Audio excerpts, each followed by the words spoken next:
here, Douglas Gabriel and Michael McKibben.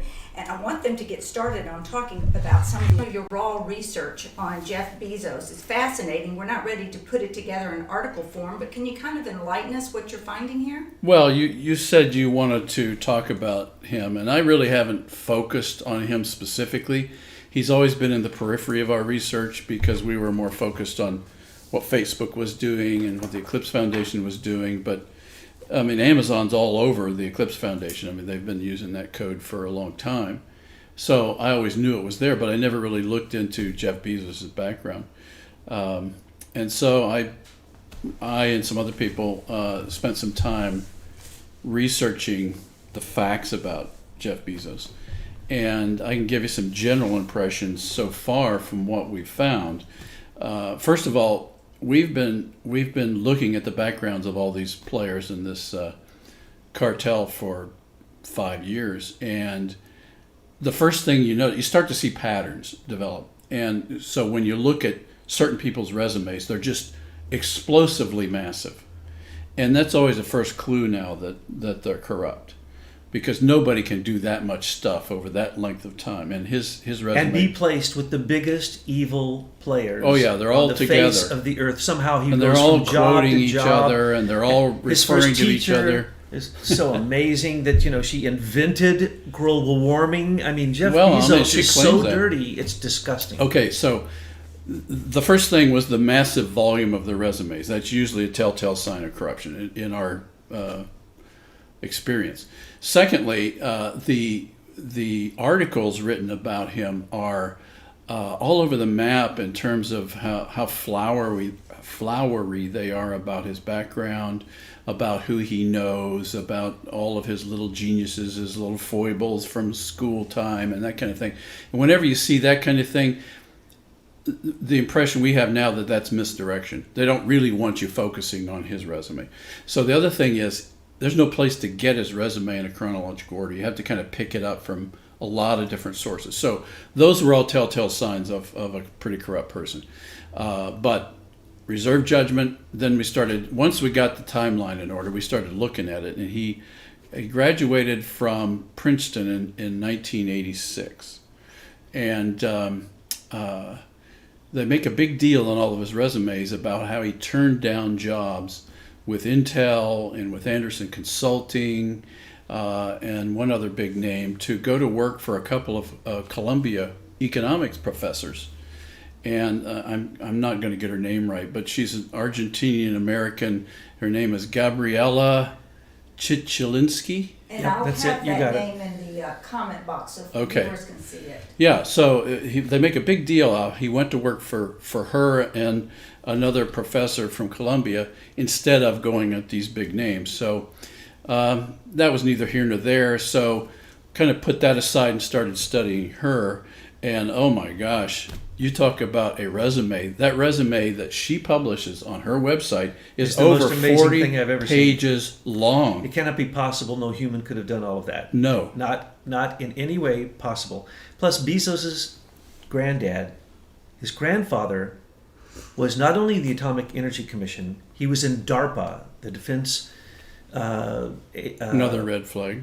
Oh, anyone with DARPA is directly connected to the Department of Defense, and is probably CIA, and they love to take the children of those families and do things with them. Well, that's another thing that we're noticing is this is a family game now. Mm-hmm. These folks who came out of World War II, their parents got involved with the CIA and the NSA and the DIA and the FBI. They're now passing all this wealth and all these contacts down to their children. Absolutely. It's an insider game. They call it the elite, but we're talking really, this is Soros's son. Right. Soros just gave $18 billion to all of his NGOs in America, those extreme liberal lefts. But now his son Alex comes in doing the same thing. Well, she actually brags on some of her resumes that she created or was one of the chief writers of the Kyoto Protocol. Absolutely. The carbon taxing that Gore picked up on. And she's a mathematician, and she doesn't even have qualifications in the area that she invented and created Right. and wrote the Kyoto Climate Agreement. Right. In other words, that was a mathematical derived piece of nonsense, which now every report coming out of the government says This was in the right time frame. This was in 95, 94, Oh, yes. 95 time frame.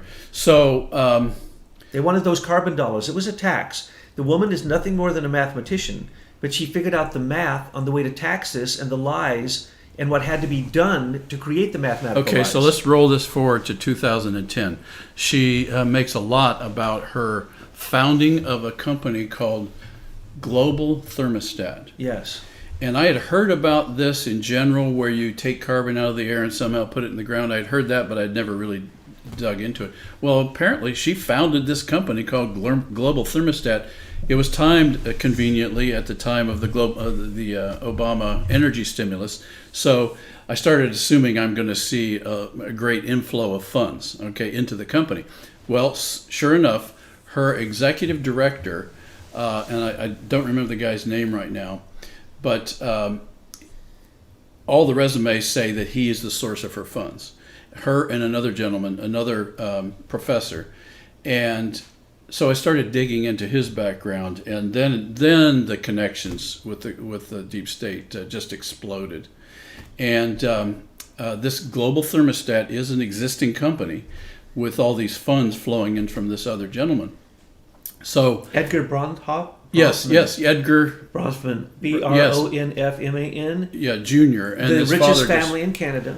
and his father and the Rothschilds have a mutual fund that they run together. So with that kind of pedigree, I said, well, I'm just going to keep digging here, and I started looking at SEC documents for this company, or on him, and in the process of looking at the SEC documents up on Edgar, said, okay, well, who else am I going to find in this group of people? So this is where you blew my mind this morning. Just for grins, for grins, I Googled how do you say his name? Bronfman, and Clinton. I just typed that in Google, and kaboom! The first thing that came up was an SEC filing where Chelsea Clinton was appointed to the board of a media company in 2011 with Bronfman and Michael Eisner and get this, Julius Janikowski, who was Obama's FCC chairman, who was the main pitch man for net neutrality. Exactly. Oh my goodness. Yeah. That's a major find. Oh yeah. Oh, it's huge. Now this, folks, And this is the $3 billion Clinton initiative. It's if you're tuning in 5.2 now, billion. This 5.2 is, billion now. what happens when we get together in the conclave. We get the smartest guys we know. We get them all together, either by phone or in person. Today we have Michael McKibben and Douglas Gabriel in person, and they're walking through some of the scenarios that they see before them. They're doing some raw research, and later we'll create this in an article form. So just wanted to let you know what you're hearing. And Betsy, most of what we get comes right off of Truth News headlines. I mean, it's hardly ever that, sometimes Michael and others give you things, but generally you're ahead of all of us. All I do is get up and read it in the morning and then get real upset about the news. Sorry to take away. Well, Now, I mean, what's the next step here? the issue, we're coming back to Jeff Bezos. So clearly, this is the telltale signature of the convoluted way these people have organized themselves in order to confuse the average person who's too busy working and creating things to take the time to figure out all of these convoluted relationships that all of these people have created. So the convolutions we've seen before, this is a new set of convolutions that all swings around to the same people. Now, you've asked me a lot about our Facebook story. Well, the other thing that popped out of the announcement of Chelsea Clinton's appointment to the board, and by the way, she was a college student, so clearly she had a lot of perspective to She bring can handle to this that $5 billion. $5.2 billion media company, by the way. I have faith in it. And by the way, in this media company, guess who they control? NBC Universal and the Daily Beast, among many others. Yes, exactly. So clearly they're a part of the mainstream media, and the reason I've never seen it before or heard about it before is because in all the study of all this corruption that occurred after Obama took power and with Hillary Clinton, is there's never been a disclosure of this company or Hillary Clinton's, Chelsea Clinton's involvement, which Hillary Clinton had an ethical duty to disclose to the American people, that there was this conflict of interest with media companies that were directly attacking Donald Trump during the last election. This is net neutrality. Yeah. This is to make sure that the big tech lords keep control of the net, and this is what we're fighting now. And because Donald's group wants to turn back. These are all investments in companies that are exempt from net neutrality, which is I think critical.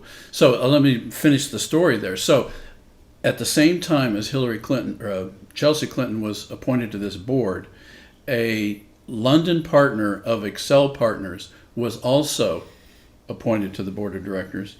And Accel Partners, as you know, is the largest venture capital company with holdings in Facebook. And their CEO, James W. Breyer, was the first chairman. He's a director. He's the largest inside shareholder. It used to be number 3, but when the Russians sold out, Milner and Alicia Rusmanoff sold out, he became number 1 inside shareholder. So and they're very close to In-Q-Tel and therefore the CIA. So it's very clear that this whole company, this interactive company, is a part of the same deep state shadow government. Well, net neutrality controls billions of dollars. So what we're talking about here is, why would there be another Clinton initiative that gets billions of dollars, has an ex-government official head of the FCC, who then turns into a rogue FCC. Well, by the way, he was not ex then. He was the chairman of the FCC while he is a director of this company. And this company, basically, from what I read about it, seemed to have their fingers in all aspects of all media. Media, yes. Completely. Internet media, internet and e-commerce media. Well, now, that's very, very interesting. And that was 2010? 2011 was when Chelsea was appointed as a director. You know, everything leads back to the Clintons. But now let's talk about Bezos. Bezos worked for Bankers Trust. Okay, everyone knows that's the CIA. He worked for... Is that right? I didn't know that. Oh, total, full on. These guys are corrupt back to the moment that they were created. They were created as a way to get around banking and investing. And anyone dealing with them is definitely corrupt. That's why you never hear their names. Mm-hmm. And that's why they have Bankers Trust. Don't you trust them? No, UCI language. That means bankers don't trust. Don't trust these bankers, okay? That's what that means. Then he worked for, what was it, D.E. Shaw, was it? D.E. Shaw. That was the other trigger for me, because that was the company that Larry Summers worked for after he left Harvard, and when he went to work for Barack Obama as the director of the National Economic Council, i.e. he managed the bailout. And he was working at D.E. Shaw, which Bezos had worked at 10 years earlier as one of their early employees. Well, Bezos, you can see his insider trading, because from the beginning, he bought some of the largest amounts of shares in Google as an inside trader. And then he made billions of dollars off of that when it went into the stock market. These guys, their investing genius is just magical. Oh, isn't it magical? Nothing insider trading about that they always show up at the right moment to turn millions into billions. No, Jeff Bezos. Now let's frame this. From 1993, when John Podesta, Rod Rosenstein, Robert Mueller, James Chandler, Capos, Crocker, all of this tech cartel. Okay, once they started this nonsense, it hasn't stopped to this moment. Right. They took Bezos, and whose grandfather was in DARPA, who already knew about the uranium and Russian uranium control of all American uranium in America, with all of the corruption going on. You can't get more corrupt than the Atomic Energy Commission, and we should talk soon about that $400 million in 2010 that Hillary Clinton gave to the Russians to help them dismantle their plutonium, and then gave them a bidless contract, no other bids, just that one, Centrus Energy, to do the same for America. You can't be any more in bed with the Russians in these kind of deals, but what we're seeing now is climate nonsense, Al Gore, Yeah. that came down to one Venezuelan mathematician who had no experience in the area that she was giving her advice on. And she, as you said, her resume is the most impressive thing I've ever seen in my It life. seems like their focus, their areas of focus are climate, energy, internet networks, and banking. Bezos, Amazon, as you say, And distribution. early on understood from the queen of the Climate Accord and the Kyoto Agreement, he learned from her that what he needed to do was create a weapon with the internet like Facebook, like now Google YouTube, like Google Gmail, any of the things that they stole from Leader Technologies, okay, and weaponize it. So they weaponized a tool against retail sales. Right. And now it's from food to clothes to Right. anything you want delivered with a drone. I mean, this is absurd. Well, let me tell you. I've seen this story. I used this analogy before, but I've seen this story already because I was working with dissidents in the Soviet Union as in the last days of the Soviet Union as it was collapsing, and I saw where a centrally planned economy ends up. In that the central planners in Moscow pretty much have full control over everybody's life, about everything, all their food, all their clothing, all of their transportation, all of their building materials, everything. Money, jobs, Home, everything. education. They decide who's going to get a college education and who's not. It was already controlled. And so you walk into a supermarket and literally there was almost nothing on the shelves. And so what we learned is that in the background, people worked around that system by bribing the truckers who were bringing the goods to the supermarket. And basically, they would have the truckers bribed before they ever showed up at the grocery store. There would be nothing in the trucks. Or if it got to the grocery store, it would all be grabbed up by the people who knew it was coming, and they would hoard everything. And so consequently, the distribution system was completely collapsed. And so what I see coming out of this whole Amazon thing, I just drove by one of their kiosks yesterday at Ohio State. And I mean, it was the most inhuman thing. You just walk into this empty room with 5 little panels where you could go plug in all of your orders into Amazon, and then magically it's going to show up at your doorstep. Well, that's great as long as it works. But what if the tyrant in charge of that decides that you no longer are worthy of the products you've just asked for? Central control leads to robber barons. We've seen this over and over and over again.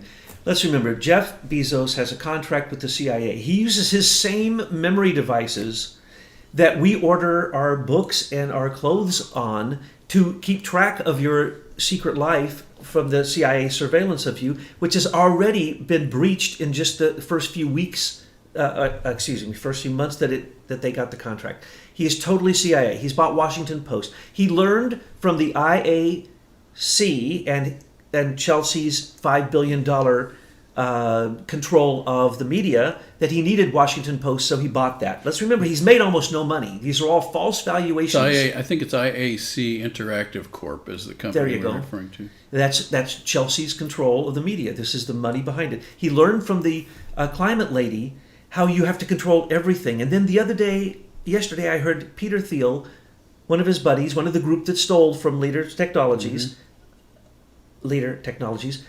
he said, there is no such thing as competition. Competition is for losers. You must have a monopoly.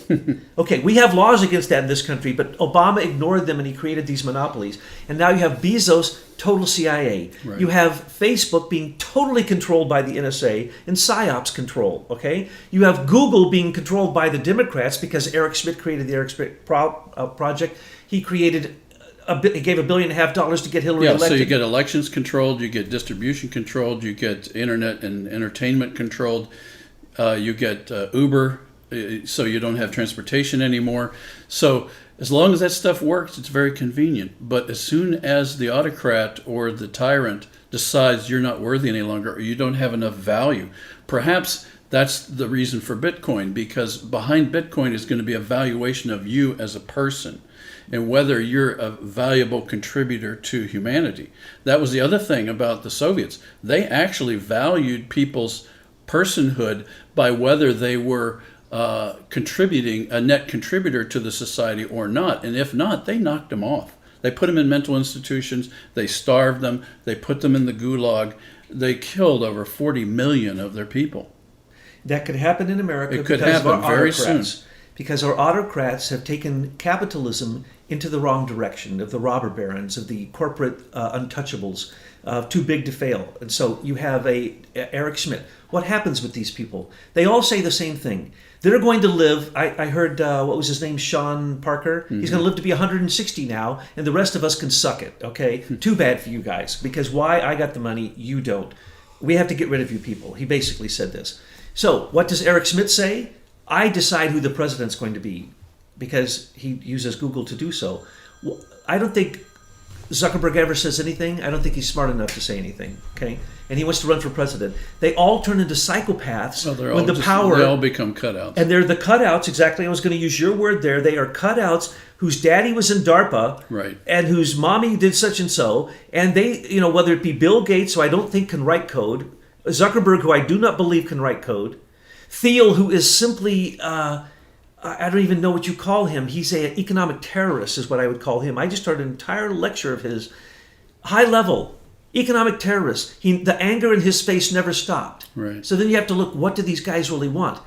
Total control. They all want to run for president, rule the world, whatever. So we have to just realize this is standard operating procedure. And when we talk about this, we have to remember the government created these monopolies. Right. And that should be our next topic.